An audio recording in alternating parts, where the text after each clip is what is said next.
ലോക്സഭ ചേരാനിരിക്കെ കേന്ദ്ര സർക്കാരിന് വലിയ തിരിച്ചടി നൽകിക്കൊണ്ട് കാശ്മീർ ലഫ്റ്റനന്റ് ഗവർണറുടെ വെളിപ്പെടുത്തൽ വന്നിരിക്കുകയാണ്. ബിജെപിയെ വലിച്ചു കീറി ഒട്ടിക്കാൻ പ്രതിപക്ഷ നേതാവ് രാഹുൽ ഗാന്ധിക്കും കൂട്ടർക്കും വടിവെട്ടി നൽകുകയാണ് ലഫ്റ്റനന്റ് ഗവർണർ ചെയ്തത്.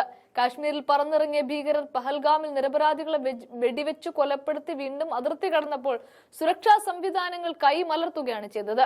ഇക്കാര്യം രാഹുൽ ഗാന്ധി ആരോപിച്ചപ്പോൾ ബിജെപിക്കാർ വട്ടമിട്ട് ആക്രമിക്കുകയും ചെയ്തു. എന്നാൽ കേന്ദ്ര സർക്കാരിന്റെ പ്രതിനിധിയായ ലഫ്റ്റനന്റ് ഗവർണർ മനോജ് സിൻഹ ഇക്കാര്യം അടിവരയിട്ട് പറഞ്ഞതോടെ ബിജെപിക്കാരുടെ വാ അടഞ്ഞു പോവുകയാണ്. ഇതിന് പിന്നാലെയാണ് ലോക്സഭ ചേരാൻ ഒരുങ്ങുന്നത്. മോദിക്കും അമിത്ഷായ്ക്കും വയർ നിറച്ചു കൊടുക്കാനുള്ള വക ബിജെപിക്കാർ തന്നെ മുന്നോട്ട് വച്ചു നീട്ടുമ്പോൾ വലിയ പ്രയാസമില്ലാതെ രാഹുലിന് തന്റെ കർത്തവ്യം നിർവഹിക്കാൻ സാധിക്കും. രാജ്യത്ത് ഏറ്റവും അധികം സുരക്ഷാ സംവിധാനങ്ങൾ സജ്ജീകരിച്ച് കേന്ദ്ര സർക്കാർ ജനങ്ങളെ ആകെ ശ്വാസം മുട്ടിക്കുന്ന സംസ്ഥാനങ്ങളിൽ ഒന്നുകൂടിയാണ് ജമ്മു കാശ്മീർ. ആ സുരക്ഷാ സംവിധാനങ്ങളെല്ലാം മറികടന്ന് ഭീകരർക്ക് ആയുധങ്ങളുമായി രാജ്യത്ത് കടന്നുകയറി 26 മനുഷ്യരെ വെടിവെച്ച് കൊല്ലുന്നത് സാധിച്ചത് എങ്ങനെയെന്നായിരുന്നു ഉന്നയിക്കപ്പെട്ട പ്രധാന ചോദ്യം. അതിന് നാളിതുവരെയും കേന്ദ്ര ആഭ്യന്തര മന്ത്രാലയം യാതൊരു മറുപടിയും പറഞ്ഞിട്ടില്ല. ഇനി ലോക്സഭയിൽ ഏതെങ്കിലും കസേരയുടെ ഇടയിൽ മറഞ്ഞിരുന്ന് വേണമെങ്കിൽ പ്രതിപക്ഷത്തിന്റെ കണ്ണുവെട്ടിക്കാൻ അമിത്ഷായ്ക്ക് ഒന്ന് പരിശ്രമിക്കാം.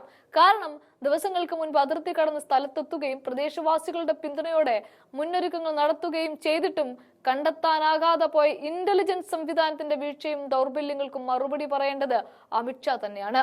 ആക്രമണം നടന്നതിന് പിന്നാലെ തന്നെ ബിജെപിയുടെ കേന്ദ്ര സർക്കാരിനൊപ്പം എല്ലാ രാഷ്ട്രീയ കക്ഷികളും കൈകൾ കോർത്ത് നിലകൊണ്ടു. പക്ഷേ എല്ലാവരെയും വിശ്വാസത്തിലെടുക്കാതെയും ഉൾക്കൊള്ളാതെയുമുള്ള നടപടികളാണ് കേന്ദ്ര സർക്കാരിൽ നിന്ന് പിന്നീടുണ്ടായത്. യുദ്ധം പൊടുന്നനെ നിർത്തിയതും സംശയങ്ങൾക്കിടയാക്കിയിട്ടുണ്ട്. 2019 പുൽവാമയിൽ ഭീകരാക്രമണം ഉണ്ടായി സൈനികർക്ക് വീരമൃത്യു ഉണ്ടായ സംഭവത്തിനു ശേഷം ലഫ്റ്റനന്റ് ഗവർണറായിരുന്ന സത്യപാൽ മാലിക്കും സമാനമായ ആരോപണം ഉന്നയിച്ചിരുന്നു.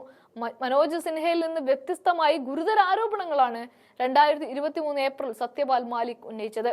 പുൽവാമ ഭീകരാക്രമണത്തിൽ കേന്ദ്ര ആഭ്യന്തര മന്ത്രാലയത്തിന് ഗുരുതരമായ വീഴ്ചയാണ് സംഭവിച്ചതെന്ന് വ്യക്തമാക്കിയ സത്യപാൽ മാലിക് ഇക്കാര്യം സൂചിപ്പിച്ചപ്പോൾ അത് ആരോടും പറയാതെ മറച്ചു പിടിക്കണമെന്നാണ് പ്രധാനമന്ത്രി നരേന്ദ്രമോദി ആവശ്യപ്പെട്ടതെന്ന ഗുരുതരമായ ആരോപണവും ഉന്നയിച്ചിരുന്നു.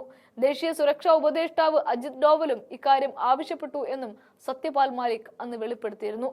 ഇതിന് മറുപടി പറയാതെ കേന്ദ്ര സർക്കാർ അന്നും ഒളിച്ചു കളിച്ചു. എന്നാൽ ഇക്കുറി വിടാൻ ഒരുക്കമല്ലെന്ന് പറഞ്ഞ രാഹുൽ ഗാന്ധി ആക്രമണം രൂക്ഷമായിരിക്കും എന്ന മുന്നറിയിപ്പാണ് അമിത്ഷായ്ക്ക് അവസാനമായി നൽകുന്നത്.